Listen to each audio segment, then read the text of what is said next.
नमस्कार सर्वांना, जय महाराष्ट्र। आज जुन्नर तालुका शिवसेना उद्धव बाळासाहेब ठाकरे या पक्षाची या ठिकाणी पत्रकार परिषद आयोजित केली आहे। या पत्रकार परिषदेसाठी आलेल्या सर्व पत्रकारांचं प्रथमतः मी पक्षाच्या वतीने सहर्ष स्वागत करतो, आभार मानतो। पत्रकारचा विषय आजचा सन 2024ची विधानसभेची आचारसंहिता कोणत्याही क्षणी या ठिकाणी लागू शकते आणि पाठीमागच एक 3-4 महिन्यापूर्वी लोकसभेची निवडणूक झाली। त्यामध्ये शिरूर लोकसभेचा हा मतदारसंघ महाविकास आघाडीच्या माध्यमातून राष्ट्रवादी काँग्रेस शरदचंद्रजी पवार या पक्षाला म्हणजे तुतारीला या ठिकाणी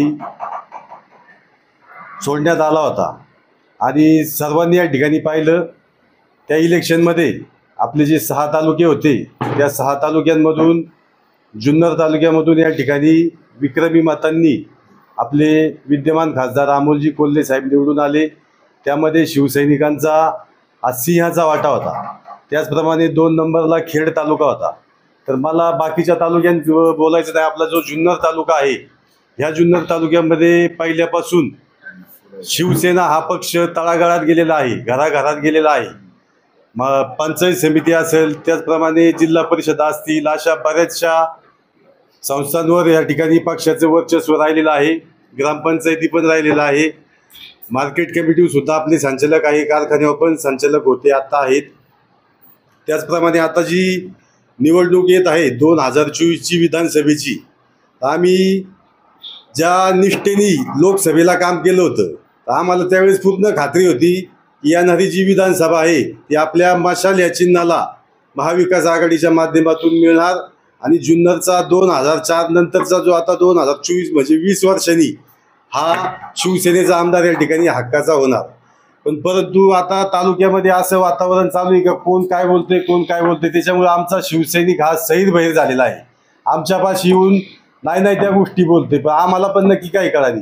आम्ही तालुका प्रमुखांक बोलतो, त्याच्यानंतर समन्वयक बाळासाहेब दांगट असतील त्यांच्यापर्यंत आम्ही जातो, पण जे खालचे शिवसैनिक आहे सर्वसाधारण ते आमच्याकडे येतात, आम्हाला विचारतात नक्की काय झाले व आपल्या मशालीला तिकीट काय आले। आपण लोकसभेला तुतारी वाजवली, विधानसभेला आपल्याला मशाल भेटणार आहे, परंतु काहीच सगळा संभ्रम कार्यक्रम असल्यामुळे आज या ठिकाणी माऊली शेठ खंडागळे असतील, बाळासाहेब दांगट असतील यांच्या मार्गदर्शनाखाली आज ही मीटिंग आपण या ठिकाणी लावलेली आहे। आमचं या माध्यमातून एवढंच वरिष्ठांना सांगणं आहे की जुन्नर तालुक्यातली शिवसेना ही आजची नसून ही भरपूर दिवसापासून 1966ला जेव्हा शिवसेनेचा उदय झाला बाळासाहेब ठाकरेंनी केला तेव्हापासून एकदम निष्ठेने काम या ठिकाणी शिवसैनिक करत आहोत। आम्ही लहान होतो, आज मी स्वतः उपतालुका प्रमुख आहे बेल्ला राजुरी जिल्हा परिषद गटाचा। आम्ही लोकसभेची जी निवडणूक झाली त्या निवडणुकीमध्ये 8,700च्या वरचं म्हणजे 8,900चं लीड आम्ही बेल्ला राजुरी जिल्हा परिषद गटातून अमोल कोल्हे साहेबांना दिलं आणि आमचा शिवसैनिक हा प्रत्येक बुथावर बसून होता। आणि राष्ट्रवादी काँग्रेस पक्षाचा जर विषय जर शरदचंद्र पवार साहेबांच्या पक्षाचा घेतला तर त्यांचे कार्यकर्ते होते, नाही असं नाही, परंतु सिंहाचा वाटा हा शिवसैनिकांचा होता। आणि शिवसैनिक का लढत होता तर 2024ची विधानसभा ही आम्हाला भेटन, मशालीला भेटन या हिशोबाने शिवसैनिकांनी काम केलं, पण आता ते चित्र दिसत नाही। आणि दुसरा विषय जर सांगायचा ठरला तर लोकसभेला ज्या तुतारीचं काम ज्या राष्ट्रवादी काँग्रेस पक्षाच्या कार्यकर्त्यांनी केलं त्यातले जवळजवळ 40% कार्यकर्ते आज घड्याळाबरोबर आहे। आमच्या भागात बी ती परिस्थिती आम्ही स्वतः दाखवू शकतो का हे आज जे तुतारी बरोबर जे लोकसभेला होते ते आता विधानसभेला गेले।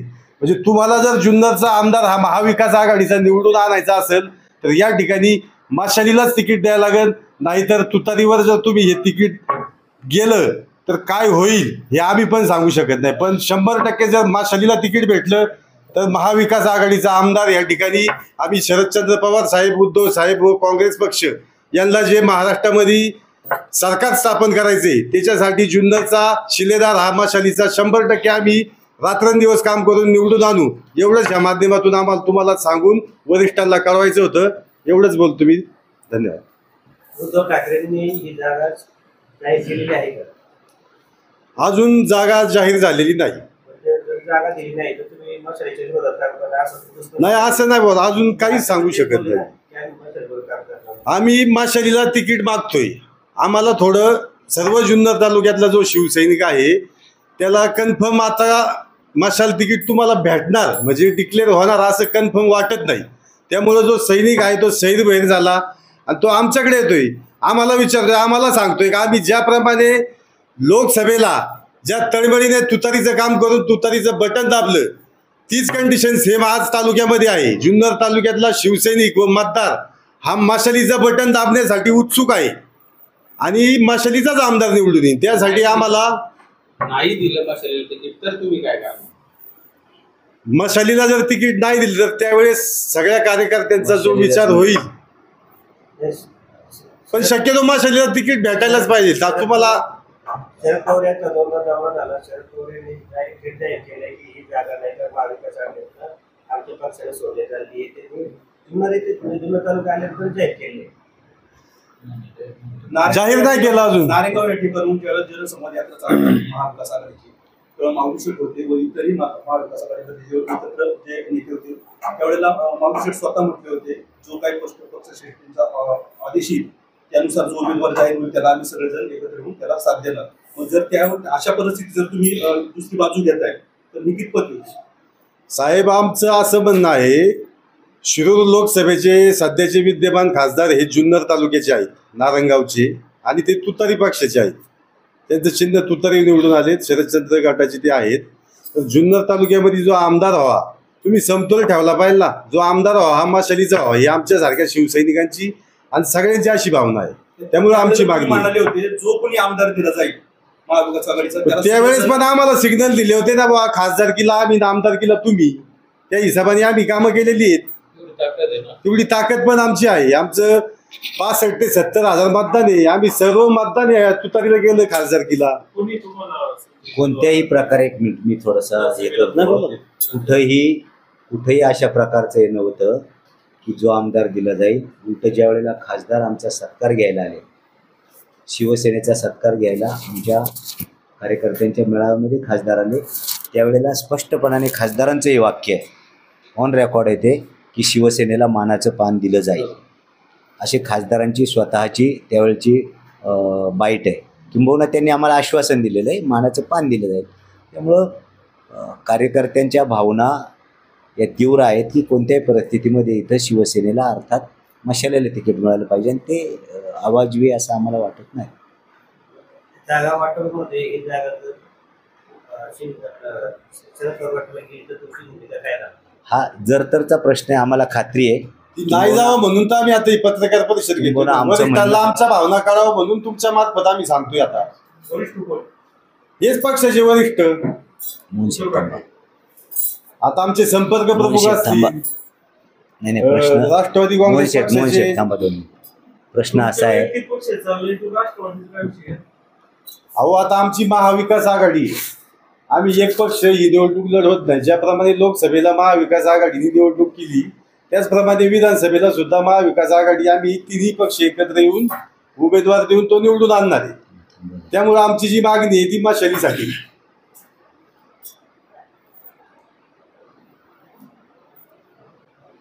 जर तरचा प्रश्न आहे. आतापर्यंत शिवसैनिकांना ज्या पद्धतीनं रिपोर्ट्स येत आहेत, आज तुमच्या माध्यमातूनच म्हणजे तुमच्या सूत्रांच्या माध्यमातूनच आम्ही दर दिवस बातमी ऐकतोय, महाविकास आघाडीत याचा प्रवेश होणार, हे तिकडे जाऊन भेटलेत, ते तिकडे जाऊन भेटलेत, काही आजी असतील काही माजी असतील.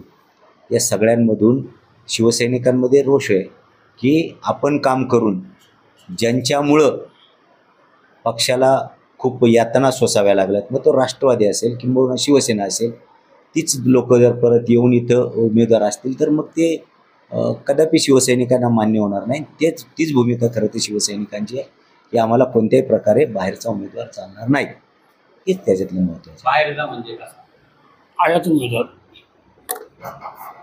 आता आयाताची व्याख्या वेगवेगळी होऊ शकते ना. जो उमेदवार समजा आता काँग्रेस पक्षातून तो जर समजा उद्या मशालीमध्ये प्रवेश करत असेल तर तो आयात होऊ शकता का? किंवा एखादा शरदचंद्र पवार पक्षाचा उमेदवार आहे, तो जर समजा माशालीमध्ये प्रवेश करत असेल आणि त्याला जर भेटत असेल तर तो आयात करू शकतो का? कशी आयातची व्याख्या काय?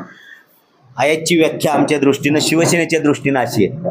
आमचं लॉजिक हेच आहे, जे सन्माननीय डॉक्टर अमोल कोल्हे साहेबांना मतदान मिळालेलं आहे त्यामध्ये अधिकचा वाटा हा शिवसेनेचा आहे, हे सगळ्यांनी मान्य केलं आहे. आज मताच्या टक्केवारीमध्ये शिवसेना तालुक्यामध्ये सगळ्यात आघाडीवर आहे, महाविकास आघाडीमध्ये. मग त्याच्यामध्ये शिवसेना आहे, शरदचंद्रजी पवार, राष्ट्रवादी काँग्रेस पक्ष आणि काँग्रेस पक्ष आहे. यामध्ये मताचा वाटा, मताचा टक्का जर धरला तो शिवसेनेचा अधिक आहे आणि त्याच्यामुळं नैसर्गिक न्यायानं ही जागा शिवसेनेला अर्थात मशालीला जावी एवढी माफक अपेक्षा आहे. मला वाटतं त्याच्यात गैर काहीच नाही. हां काय काय मशालीचे उमेदवार कोणी आहेत का तुमचे? मशालीकडून इच्छुक आहेत ना, या पूर्व काळात आपण पाहिलेले आहेत. मी स्वतः माऊली खंडाकडे इच्छुक आहेत, दांगट साहेब इच्छुक आहेत, आमच्याकडे इच्छुक आहेत आणि चांगले उमेदवार आहेत. तुम्ही म्हणता की आमची टक्केवारी जास्त आहे, परंतु आपण मागचा जर इतिहास थोडा पाहिला तर आशाताई शिवसेनेत होत्या, त्याच्यानंतर शरद सोनवणे शिवसेनेत होते, मग काही शिवसैनिक विखुरले गेले आहेत असं तुम्हाला वाटत नाही? मग टक्केवारी कशावरून काढली? अजिबात नाही. 1990 सालापासून 95 सालापासून जर आपण मतदानाची टक्केवारी पाहिली तर प्रत्येक वेळेला शिवसेना 60,000पेक्षा जास्त मतदान हे विधानसभेला घेतलेलं आहे. मग आमचा उमेदवार पराभूत झाला असेल किंवा विजयी झाला असेल तर ॲव्हरेजली 60,000पेक्षा जास्त आहे. त्याला अपवाद एक आहे 2014चा. 2014 साली अचानकपणाने युती तुटली. आमच्या उमेदवाराला 43,000 मतं मिळाली आणि आमच्यातून बाहेर गेलेल्या उमेदवाराला 22,000 मतं मिळाली. अपक्षांची मतं सोडून द्या, त्याही वेळेला दोन्हींचा विचार करता शिवसेनेला 60,000पेक्षा अधिकचं मतदान मिळालेलं आहे. विजय भले तो आमचा उमेदवार पराभूत झाला असेल, पण आमचं तेच म्हणणं आहे, आमचं लॉजिक तेच आहे की शिवसेनेकडं 60,000 हे केडर बेस होत आहे. आमचं मतदान ते ठरलेलं आहे. तिथे उमेदवार कुणी असू, इव्हन दो नुसती विधानसभा नाही, लोकसभेला तर त्याहून अधिकचं मतदान आहे. त्याचप्रमाणे जिल्हा परिषद, पंचायत समिती आणि नगर परिषद यांचा जर आकडा काढला तर तो देखील 75,000च्या पुढे जातो. या सगळ्या याच्यामध्ये आमचा आजचा दावा तोच आहे की शिवसेनेचं मतदान हे 60,000 आहे. 1,08,119 मतदान जे मिळालं त्यामध्ये 60,000पेक्षा जास्त मतदान हे शिवसेनेचे. त्याच्यानंतर उरलेल्या मतदानामध्ये काँग्रेस आणि राष्ट्रवादी काँग्रेस पक्ष. आदरणीय मोहन शेठने आता ज्या पद्धतीने सांगितलं किंवा आपल्याला सगळ्यांना माहिती आहे, लोकसभेच्या निवडणुकीनंतर विद्यमान आमदारांनी अनेक जे शरदचंद्रजी पवार साहेबांच्या राष्ट्रवादी काँग्रेसबरोबर काम करणारे पदाधिकारी ते मागे फिरवलेले होते, किंबहुना ते पुन्हा त्यांच्याबरोबर काम करायला लागले. म्हणजे आमचा असा दावा आहे की राष्ट्रवादी काँग्रेस पक्षाचं मतदान पुन्हा एकदा घटत चाललेलं आहे, किंबहुना ती लोक फिरलेत, कार्यकर्ते फिरलेत, मागे फिरलेत असं आमचं निरीक्षण आहे. आणि त्याच्यामुळं सगळ्यात मोठा वाटा हा 100% शिवसेना याच पक्षाचा आहे. त्याच्यामुळे आम्हाला नैसर्गिक एकत्र येऊन शिवसेना उभाटा गटासाठी ही जागा सुटावी महाविकास आघाडी असं म्हणताय, पण मात्र असं झालं नाही आणि काँग्रेस किंवा शरद पवार गटाचा उमेदवार जाहीर झाला तर तुमची भूमिका काय असेल? आमचं म्हणणं असं आहे, खात्रीनं आम्हालाच जागा मिळाली पाहिजे. शेवटी जर काही वेगळा निर्णय झाला तर जर आणि तरचा विषय येतो, त्यावेळेला पुन्हा एकदा अशा सगळ्या कार्यकर्त्यांना सोबत घेऊन निर्णय शिवसैनिक सांगतील तसा निर्णय होईल. महाविकास आघाडीचे जे इच्छुक उमेदवार होते त्यातील काही उमेदवारांना गेल्या आठवड्यात वरिष्ठांनी सूचना आली की तुम्हाला तिकीट मिळणार नाही, तुम्हाला पक्षाचं काम करावं लागेल. तुम्हाला पण त्याबाबत सूचना? आम्हाला कोणत्याही प्रकारच्या सूचना नाही. आम्हाला कोणत्याही, आता तुमच्याकडून आम्हाला माहिती मिळते, कोणाला आमच्या शिवसेनेतल्या कोणालाही तशा प्रकारच्या सूचना माहिती मिळाली. माऊली खंडागळे किंवा मुतूरमधून नाही काही उमेदवाराला माहिती दिली नाही. सब झूट. माऊली खंडागळेंना कोणी सूचना दिलेली नाही आणि माऊली खंडागळेला महाविकास आघाडीचा नेता सूचना नाही देऊ शकत. शिवसेनेचा नेता सूचना देईल किंवा शिवसेनेच्या नेत्यांनी सूचना दिल्यानंतर मग महाविकास आघाडीची एकत्र बैठक झाली तर त्याच्या सूचना. माऊली खंडागळेंना शिवसेनेचे नेते सोडून कोणी सूचना देऊ शकत नाही आजच्या घडीला तरी. महाविकास आघाडीतून समजा उभाटा गटाला म्हणजे शिवसेनेच्या उभाटा गटाला ही जागा जर देण्यात आली तर तुमचा उमेदवार कोण असेल? मशाल. उमेदवारीचं मशाल. उद्धव साहेब देतील तो उमेदवार असेल आमचा. आमचा उमेदवार मशालच आहे, काही विषयच नाही. तुम्ही ठरवलं असेल सर्वांनी कोणतरी काय नाही. हे बघा, इच्छुक राहणं काही गैर नाही. मी स्वतः इच्छुक आहे, दांगट साहेब इच्छुक आहेत, आम्ही इच्छुक आहोत. शेवटी याचा निर्णय बघा, तिकीट देणं हे पक्षप्रमुखांच्या हाती आहे, AB फॉर्म त्यांच्या हातात आहे. ते ज्याला देतील तो उमेदवार असेल. काँग्रेस गैरहजर आहे, काय करा? कोण? ते काही कार्यक्रमाच्या निमित्तानं बाहेर गेलेत, रात्री आमची बैठक झाली तेव्हा ते म्हणाले मी येतो, पण अचानकपणाने काही काम लागलं त्याच्यामुळे ते बाहेर गेले. महत्वाच्या मीटिंगला नाही राहत नाही असं बघा, आता बाबूभाऊ त्यांच्या गावचे, बाबूभाऊ पण त्यांच्या गावचं महत्वाचं काम देवस्थानचं काहीतरी आहे, त्यांनी मला रात्रीच सांगितलं मला हजर राहणं शक्य नाही, ते सकाळीच मुंबईला गेले. हे थोड्या गोष्टी होत राहतात. तुम्ही भेटले का उद्धव? आम्ही मागच्या वेळेला भेटलो होतो, अनिल देसाई साहेबांना भेटलो, संजय राऊत साहेबांना भेटलो, आमचे सचिन आहेत साहेब आहेत, मिर्लेकर साहेब यांना भेटून आम्ही कानावर घातलेलं आहे. त्याच्यावर काय झालं? नाही, त्यांनी 100% सांगितलं की आपण या जागेवर दावा केलेला आहे आणि आपल्याला 100% तिकीट मिळेल, अशा प्रकारच्या भावना आहेत.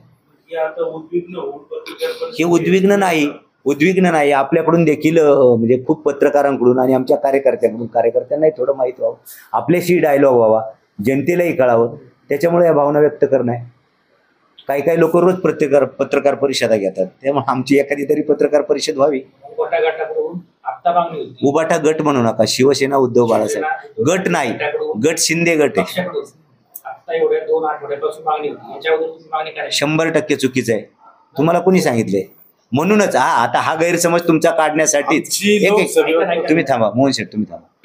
शरद पवार गटाकडून इच्छुक 7 जणांनी त्यांनी त्यांचं जाहीर केलं, राष्ट्रवादी काँग्रेस केलं, काँग्रेसकडून केलं. तुमच्या गटावर असं आत्ताशी या 2 आठवड्यापासून चालू आलंय. कुणी सांगितलं तुम्हाला? ही चुकीची माहिती आहे. तुम्हाला बातम्या दाखवू, युट्यूब चॅनलच्या बातम्या दाखवू, लोकांमध्ये पण आहे ना. गेले 2 वर्ष मी स्वतः, बाळासाहेब दांगट, आम्ही आमच्या भगवा सप्ताहाच्या माध्यमातून गावोगाव फिरतोय. म्हणजे हाच प्रॉब्लेम आहे, तुम्ही पत्रकार थोडा अनदेखा करताय शिवसेनेला, म्हणूनच तुम्हाला सगळ्यांना एकत्र बोलून ऐका ना, तुम्ही अनदेखा करताय आम्हाला, म्हणून आता सगळ्यांना एकत्र बोलून आमची मागणी तुमच्याकडे मागितली. इव्हन दो आमच्या जुन्नर, आंबेगाव, खेड तालुक्याची पत्रकार परिषद मंचर या ठिकाणी घेण्यात आलेली होती. तिथं देखील या आमच्या 3 जागांवरती, आमच्या उत्तर पुणे जिल्ह्यातल्या 3 जागांवरती दावा केलेला होता. त्यामुळे तुम्ही जे म्हणताय तसं अजिबात नाही आहे. आणि आमचा दावा तर गेले काही वर्षभरापासून आहे, तो आत्ताच नाही. तिकीट नाही भेटलं तर तुम्ही वैयक्तिक काय भूमिका घेणार? सगळ्या शिवसैनिकांना बरोबरीनं घेऊन योग्य तो निर्णय घेतला जाईल. शेवटी व्यक्तिगत भूमिका वेगळी. आणि असं आहे, मी तालुका प्रमुख आहे, तालुका प्रमुखाला कधी मान आहे, खाली शिवसैनिक आहे म्हणून तालुका प्रमुखाला मान. सेनापतीला मान कधी आहे, सैन्य असेल खाली तर सैन्याची काय भूमिका आहे ती सेनापतीनं ठेवावं लागेल. बंडखोरीची वेळ आली तर करणार ना, तो तत्कालीन निर्णय आहे, आज काहीच सांगता येणार नाही आणि तशी वेळ येणार नाही याची खात्री. नाही, कसं कोण म्हणाल असं तुम्ही म्हणताय? नाही, त्यावेळेला पक्षप्रमुख, आमचे सगळे शिवसैनिक यांच्याशी संवाद होईल आणि निर्णय होईल. आम्ही जुन्नर तालुक्याच्या पश्चिम पट्ट्यात तिथून काही नागरिकांच्या प्रतिक्रिया घेत असताना तिथे काही शिवसैनिक भेटले आम्हाला, जे प्रेम करतात. ते म्हणाले की जर उद्धव बाळासाहेब ठाकरे यांना, जे शिवसेना उद्धव बाळासाहेब ठाकरे गटाला जर ही जागा सुटली नाही तर आम्ही अपक्ष म्हणून मावळशेठ उभं करणार आणि निवडूनच आणणार. कसं आहे, ही कार्यकर्त्यांची भूमिका आहे. आणि बघा, कोणताही कार्यकर्ता प्रेम करत असतो, ती कार्यकर्त्याची भूमिका आहे. ही त्यांनी त्याच्या भावनेला वाट करून दिली. किंवा दुसरीकडे काही जण म्हणाले की आम्ही सांगली पॅटर्न सुद्धा इथे राबवतो. मी परत सांगतो, ही कार्यकर्त्यांची, शिवसैनिकांची मानसिकता आणि भूमिका आहे. ज्या पद्धतीनं शिवसैनिकांनी यातना भोगल्या, मागच्या 2004 नंतर शिवसेनेला इथं लोकप्रतिनिधित्व करण्याची, आमदार करण्याची संधी मिळालेली नाही. आणि या माध्यमातून आता शिवसेनेला संधी येते असं शिवसैनिकांना वाटते, म्हणून ते आपल्या भावना बोलून दाखवतात. त्याच्यामध्ये फार वेगळं काय वाटण्याचं कारण नाही. आघाडी धर्म पाळला जाईल. आघाडी धर्माचा 100% आम्ही पाळण्याचा प्रयत्न करणार आहोत. आजच आघाडीनं, म्हणजे हा प्रश्न फक्त शिवसेनेपुरता मर्यादित नाही, आघाडीचा धर्म पाळण्याची काय म्हणू आपण, आघाडीचा धर्म हा तिघांसाठी लागू आहे, केवळ शिवसेनेसाठी नाही. लक्षात घ्या, केवळ शिवसेनेसाठी नाही, 3ही पक्षांनी तो पाळण्याची गरज आहे असं आम्हाला वाटते.